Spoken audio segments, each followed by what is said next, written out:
ദിവസങ്ങളായി നിലനിന്നിരുന്ന രാഷ്ട്രീയ അഭ്യൂഹങ്ങൾക്ക് തൽക്കാലത്തേക്കെങ്കിലും വിരാമമിട്ട് ജോസ് കെ മാണി. ഇടതുമുന്നണി വിടില്ല. മുന്നണി മാറ്റ ചർച്ചകളെല്ലാം അഭ്യൂഹങ്ങളെന്ന് പറഞ്ഞ ജോസ് കെ മാണി കേരള കോൺഗ്രസിന് UDF-ൽ നിന്ന് ക്ഷണമുണ്ടായിരുന്നു എന്ന കാര്യം സ്ഥിരീകരിച്ചു. ഇതിനിടെ കേരള കോൺഗ്രസ് ഉള്ള മുന്നണിക്ക് ഭരണം കിട്ടുമെന്ന ജോസ് കെ മാണിയുടെ വാക്കുകൾ മുന്നണി മാറ്റ ചർച്ചകൾ ഇനിയും സജീവമാക്കുമെന്ന് ഉറപ്പാണ്. ദിവസങ്ങളായി തുടരുന്ന മുന്നണി മാറ്റ അഭ്യൂഹങ്ങൾക്കാണിപ്പോൾ ജോസ് കെ മാണി താൽക്കാലത്തേക്ക് എന്തെങ്കിലും വ്യക്തത വരുത്തുന്നത്. ഇടതുമുന്നണിയിൽ തന്നെ തുടരും, മുന്നണി വിടില്ല. ഇപ്പോൾ നടക്കുന്ന ചർച്ചകൾ അഭ്യൂഹങ്ങൾ മാത്രമാണ്. താൻ വിദേശത്ത് പോയത് സ്വകാര്യ ആവശ്യങ്ങൾക്കാണ്, മുന്നണി യോഗങ്ങളിൽ നിന്നും ബോധപൂർവം വിട്ടുനിന്നിട്ടില്ല തുടങ്ങിയ വാദങ്ങളാണ് ജോസ് കെ മാണി ഉന്നയിക്കുന്നത്. അതേസമയം തന്നെ UDF-ന്റെ ഭാഗമാക്കാൻ, കേരള കോൺഗ്രസ് എമ്മിനെ UDF-ന്റെ ഭാഗമാക്കാൻ ചില ചർച്ചകൾ നടന്നു എന്ന സൂചന കൂടി ജോസ് കെ മാണി പങ്കുവയ്ക്കുന്നുമുണ്ട്. കേരള കോൺഗ്രസിന് ഒറ്റ നിലപാടേ ഉള്ളൂ, ആ നിലപാട് ഇടതുപക്ഷത്തിനോടൊപ്പമാണ് എന്ന് ഞാൻ കൃത്യമായിട്ട് പറഞ്ഞിട്ടുണ്ട്. പിന്നെ എല്ലാ ദിവസവും രാവിലെ വന്ന മാധ്യമങ്ങളോട് എനിക്ക് പറയാൻ പറ്റുമോ? ഓരോ പ്രാവശ്യവും ആരെങ്കിലും ഒരാൾ അയ്യോ കേരള കോൺഗ്രസ് അതിന്റെ വിടുന്നു, കേരള കോൺഗ്രസ് അപ്പുറത്തെ ചർച്ച നടത്തുന്നു എന്നൊക്കെ പറയുമ്പോൾ എനിക്ക് എല്ലാ ദിവസവും വന്ന് ഞാൻ ഇവിടെയാണെന്ന് പറഞ്ഞുകൊണ്ടിരിക്കാൻ പറ്റും. കേരള കോൺഗ്രസ് UDF-ന്റെ ഭാഗമാകും, അത്തരം ചർച്ചകൾ നടക്കുന്നു എന്ന രാഷ്ട്രീയ അഭ്യൂഹങ്ങൾ പൂർണ്ണമായും തീർക്കുന്ന തരത്തിലാണോ ജോസ് കെ മാണിയുടെ വാക്കുകൾ എന്ന സംശയം രാഷ്ട്രീയ കേന്ദ്രങ്ങൾ ഉന്നയിക്കുന്നുണ്ട്. കാരണം എല്ലാ അർത്ഥത്തിലുമുള്ള വ്യക്തത വരുത്താൻ ജോസ് കെ മാണിക്ക് കഴിഞ്ഞിട്ടുണ്ടോ എന്ന കാര്യം കൂടി സംശയകരമാണ്. തൻ്റെ പാർട്ടി ഏത് മുന്നണിക്കൊപ്പം ഉണ്ടാകുമോ ആ പാർട്ടിയായിരിക്കും കേരളം ഭരിക്കുക എന്നതാണ് ഇക്കാര്യത്തിൽ ജോസ് കെ മാണിയുടെ വാക്കുകൾ. ഒറ്റ കാര്യം, കേരള കോൺഗ്രസ് എം എവിടെയുണ്ടോ അവിടെ ആയിരിക്കും ഭരണമുള്ളത്. ഞങ്ങൾക്ക് ശക്തിയുള്ളത് കൊണ്ട് തന്നെയാണ്, ഞങ്ങൾക്ക് ഒറ്റ നിലപാടേ ഉള്ളൂ, ആ നിലപാട് ഉറച്ചതാണ്. കേരള കോൺഗ്രസ് പാർട്ടി നേതൃത്വം ഏത് തീരുമാനമെടുക്കുന്നോ ആ തീരുമാനത്തിനോടൊപ്പം മുഴുവൻ 5 MLA-മാരും ഉണ്ടാവും. ഒരു കാര്യം വ്യക്തമാണ്, ജോസ് കെ മാണിയുടെ കേരള കോൺഗ്രസ് എമ്മിനെ UDF-ന്റെ ഭാഗമാക്കാൻ വലിയ തരത്തിലുള്ള രാഷ്ട്രീയ സമ്മർദ്ദങ്ങൾ ഉണ്ടായിട്ടുണ്ട് എന്ന കാര്യം വ്യക്തമാണ്. ഒടുവിൽ സ്വന്തം പാർട്ടിയിലെ തന്നെ പിളർപ്പുണ്ടാകുമോ എന്ന് ഭയന്നതുകൊണ്ടോ അല്ലെങ്കിൽ മറ്റു ചില സമ്മർദ്ദങ്ങൾ കൊണ്ടാവാം ജോസ് കെ മാണി പിന്തിരിയാൻ കാരണം. പാർട്ടിയിലെ തർക്കങ്ങളൊന്നുമില്ല എന്ന് ജോസ് കെ മാണിക്ക് ഇപ്പോൾ പറയേണ്ടി വരുന്നതും അതുകൊണ്ടുകൂടിയാണ്. കേരള കോൺഗ്രസ് അണികളിലടക്കം മുന്നണി മാറ്റം സംബന്ധിച്ചുണ്ടായിരുന്ന അഭ്യൂഹങ്ങൾ അവസാനിപ്പിക്കാൻ കൂടിയാണ് ഇക്കാര്യത്തിൽ ജോസ് കെ മാണി ശ്രമിച്ചിരിക്കുന്നത്. പക്ഷേ സസ്പെൻസ് പൂർണ്ണമായും ഇല്ലാതാവുന്നില്ല. കേരള കോൺഗ്രസിൻ്റെ സ്റ്റിയറിംഗ് കമ്മിറ്റി യോഗം അടുത്ത ദിവസം ചേരുന്നു. ഒരുപക്ഷെ രാഷ്ട്രീയ ചർച്ചകൾ ഇനിയും തുറന്നേക്കാം. മുമ്പും ഇത്തരം സമാന വാർത്തകൾ ഉയരുമ്പോഴും ജോസ് കെ മാണി താൻ മുന്നണി വിടില്ല, കേരള കോൺഗ്രസ് ഇടതുമുന്നണിയുടെ ഭാഗമാണെന്ന നിലപാടെടുത്തിട്ടുണ്ട്. അതുകൊണ്ട് ഇപ്പോഴത്തെ നിലപാടും എല്ലാ തരത്തിലുള്ള അഭ്യൂഹങ്ങളെയും തള്ളിക്കളയുന്നതാണോ എന്ന ചോദ്യത്തിലും വ്യക്തത ഉണ്ടായിട്ടില്ല. അതിനർത്ഥം ഇനിയും രാഷ്ട്രീയ നീക്കങ്ങൾക്ക് സാധ്യതയുണ്ട്. ഒരുപക്ഷെ തെരഞ്ഞെടുപ്പിനോട് കൂടുതൽ അടുക്കുന്ന ദിവസങ്ങളിൽ ഏതു തരത്തിലുള്ള രാഷ്ട്രീയ നീക്കങ്ങൾക്കും സാധ്യത അവശേഷിപ്പിച്ചുകൊണ്ടുകൂടിയാണ് ജോസ് കെ മാണിയുടെ വാക്കുകൾ അവസാനിക്കുന്നത്.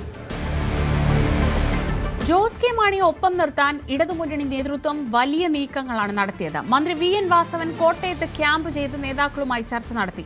മന്ത്രിസഭാ അംഗം കൂടിയായ റോഷി അഗസ്റ്റിനെയും പ്രമോദ് നാരായണൻ MLA-യും ഒപ്പം നിർത്താൻ കഴിഞ്ഞതാണ് തൽക്കാലത്തേക്കെങ്കിലും വലിയ പ്രതിസന്ധി ഒഴിവാക്കാൻ CPM-നെ സഹായിച്ചത്. പത്തനംതിട്ടയും കോട്ടയവും ഇടുക്കിയും ഉൾപ്പെടുന്ന മധ്യ കേരളത്തിൽ കഴിഞ്ഞ തെരഞ്ഞെടുപ്പിൽ മികച്ച പ്രകടനം കാഴ്ചവെക്കാൻ കഴിഞ്ഞത് തന്നെ കേരള കോൺഗ്രസ് എമ്മിന്റെ സാന്നിധ്യമെന്ന് CPM അവരുടെ അവലോകന റിപ്പോർട്ടുകളടക്കം വ്യക്തമാക്കിയതാണ്. അതുകൊണ്ട് തന്നെ വലിയ പ്രാധാന്യത്തോടുകൂടി വലിയ പരിഗണന നൽകിയാണ് കേരള കോൺഗ്രസ് എമ്മിനെ ഇടതുമുന്നണിയിൽ കൊണ്ടു നടക്കുന്നത്. അതിൽ CPM-ന്റെ പങ്ക് വളരെ പ്രധാനപ്പെട്ടതുമാണ്. CPI-ക്ക് പോലും ഒരു ഘട്ടത്തിൽ ആശങ്കയുണ്ടായിരുന്നു, കേരള കോൺഗ്രസ് എം വന്നാൽ തങ്ങളുടെ രണ്ടാം സ്ഥാനം, മുന്നണി രണ്ടാം കക്ഷി എന്ന സ്ഥാനം നഷ്ടമാകുമോ എന്ന്. പക്ഷേ ആ പ്രശ്നങ്ങളും പരിഹരിച്ച് CPI-യെ കേരള കോൺഗ്രസ് എമ്മിനെ ഒരുമിച്ച് കൊണ്ടുപോകാനും CPM-ന് കഴിഞ്ഞു. തദ്ദേശ തെരഞ്ഞെടുപ്പിലും നിയമസഭാ തെരഞ്ഞെടുപ്പിലും ബോർഡ് കോർപ്പറേഷൻ അധ്യക്ഷ വീതം വയ്ക്കുമ്പോഴുമൊക്കെ വലിയ പരിഗണന കേരള കോൺഗ്രസ് എമ്മിന് CPM നൽകിയിട്ടുണ്ട്. അതുപോലെ തന്നെയാണ് ജോസ് കെ മാണിക്ക് രാജ്യസഭാ സീറ്റ് നൽകുന്നു, കോട്ടയം ലോക്സഭാ സീറ്റ് കേരള കോൺഗ്രസ് എമ്മിന് നൽകുന്നു. അങ്ങനെ എല്ലാ പരിഗണനയും നൽകി ഇടതുമുന്നണി അവരെ ഒപ്പം നിർത്തുകയാണ്. അത്രത്തോളം പ്രാധാന്യം തിരിച്ചറിഞ്ഞു തന്നെയാണ് അവരുടെ നീക്കം. അതുകൊണ്ട് തന്നെ ഇപ്പോൾ കേരള കോൺഗ്രസ് എം മുന്നണി വിട്ടു പോകുമെന്ന ഘട്ടം വരുമ്പോഴും അവരെ പിടിച്ചു നിർത്താൻ പരമാവധി എല്ലാ തന്ത്രങ്ങളും പയറ്റുകയാണ് CPM. 12 സീറ്റുകൾ കഴിഞ്ഞ തവണ 13 നൽകി, 12 സീറ്റുകൾ കേരള കോൺഗ്രസ് എം മത്സരിച്ചു. ഇത്തവണ 13 നൽകാനും ഇടതുമുന്നണി തയ്യാറായിരിക്കും. പക്ഷേ ഏത് വിധേനയും അവരെ പിടിച്ചു നിർത്തണം, ഇല്ലെങ്കിൽ മധ്യ കേരളത്തിൽ വലിയ തിരിച്ചടി ഉണ്ടാകുമെന്ന് CPM-ഉം ഇടതുമുന്നണിയും കണക്ക് കൂട്ടുന്നു. സഭകളുടെ പിന്തുണ കൂടി ഉറപ്പാക്കാൻ കേരള കോൺഗ്രസ് എമ്മിന്റെ സാന്നിധ്യം അനിവാര്യമെന്ന് മുന്നണി തിരിച്ചറിയുന്നു. ഇന്നലെ മന്ത്രി VN വാസവൻ, കോട്ടയത്ത് നിന്നുള്ള CPM-ന്റെ സംസ്ഥാന സെക്രട്ടറി അംഗം കൂടിയായ VN വാസവൻ കോട്ടയത്ത് ക്യാമ്പ് ചെയ്തെന്നാണ് രക്ഷാപ്രവർത്തനത്തിന് നേതൃത്വം നൽകിയത്. അതായത് കേരള കോൺഗ്രസ് എമ്മിൽ നിന്ന് പരമാവധി ആളുകൾ വിട്ടുപോകാതിരിക്കാൻ റോഷി അഗസ്റ്റും അതുപോലെ ഏറെക്കുറെ മന്ത്രി റോഷി അഗസ്റ്റിനും റാന്നി MLA പ്രമോദ് നാരായണനും വിട്ടുപോകില്ല എന്ന് ഏറെക്കുറെ ഉറപ്പാണ്. അത് ഇടതുമുന്നണിക്ക് CPM-നും ആ ഉറപ്പുണ്ട്. മറ്റ് MLA-മാരെ കൂടി ജയരാജനെയും സെബാസ്റ്റ്യൻ കളത്തുങ്കലിനെയും ഉൾപ്പെടെയുള്ള ആളുകളെ കൂടി ജോബ് മൈക്കിൾ ഉൾപ്പെടെയുള്ളവരെ പിടിച്ചു നിർത്താനുള്ള ശ്രമമാണ്. അങ്ങനെ വന്നാൽ കേരള കോൺഗ്രസ് എമ്മിനെ പാർട്ടി എന്ന രീതിയിൽ മുന്നോട്ട് പോകാൻ കഴിയില്ല, UDF-ലേക്ക് പോകാൻ കഴിയില്ല. ജോസ് കെ മാണി സമ്മർദ്ദത്തിലാവുകയും ചെയ്യും. CPM ഇന്നലെ നടത്തിയ ആ നീക്കങ്ങളുടെ ഫലമാണ് ജോസ് കെ മാണിക്ക് ഇന്ന് വാർത്താ സമ്മേളനം നടത്തേണ്ടി വന്നതെന്ന വിലയിരുത്തലുകളുമുണ്ട്. അങ്ങനെയെങ്കിൽ ഈ വരും ദിവസങ്ങളിൽ കൂടുതൽ സമ്മർദ്ദം ഇടതുമുന്നണി ചെലുത്തും. അവരുടെ എല്ലാ ആവശ്യങ്ങൾക്കും ഒപ്പം നിന്ന പാർട്ടിയാണ്, അവർക്ക് വേണ്ടി മാത്രമാണ്, മുന്നണിയാണ്, അവർക്ക് വേണ്ടിയാണ് ഈ മലയോര മേഖലയിലെ പ്രശ്നങ്ങൾ പരിഹരിക്കാൻ നിയമനിർമ്മാണത്തിന് പോലും തയ്യാറായത്.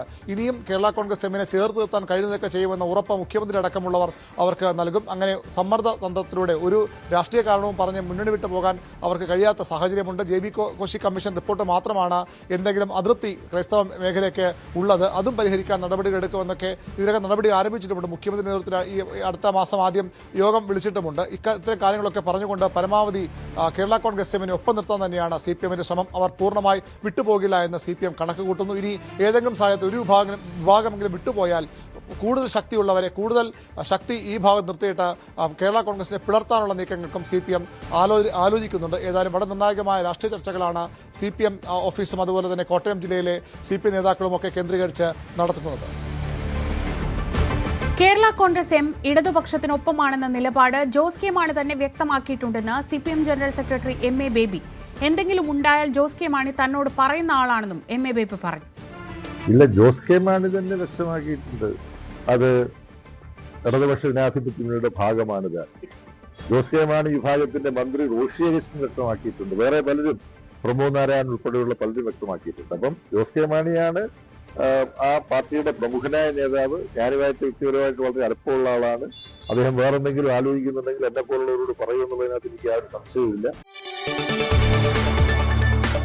കൂടുതൽ വാർത്തകൾക്ക് News 18 Keralam YouTube channel subscribe ചെയ്യുക.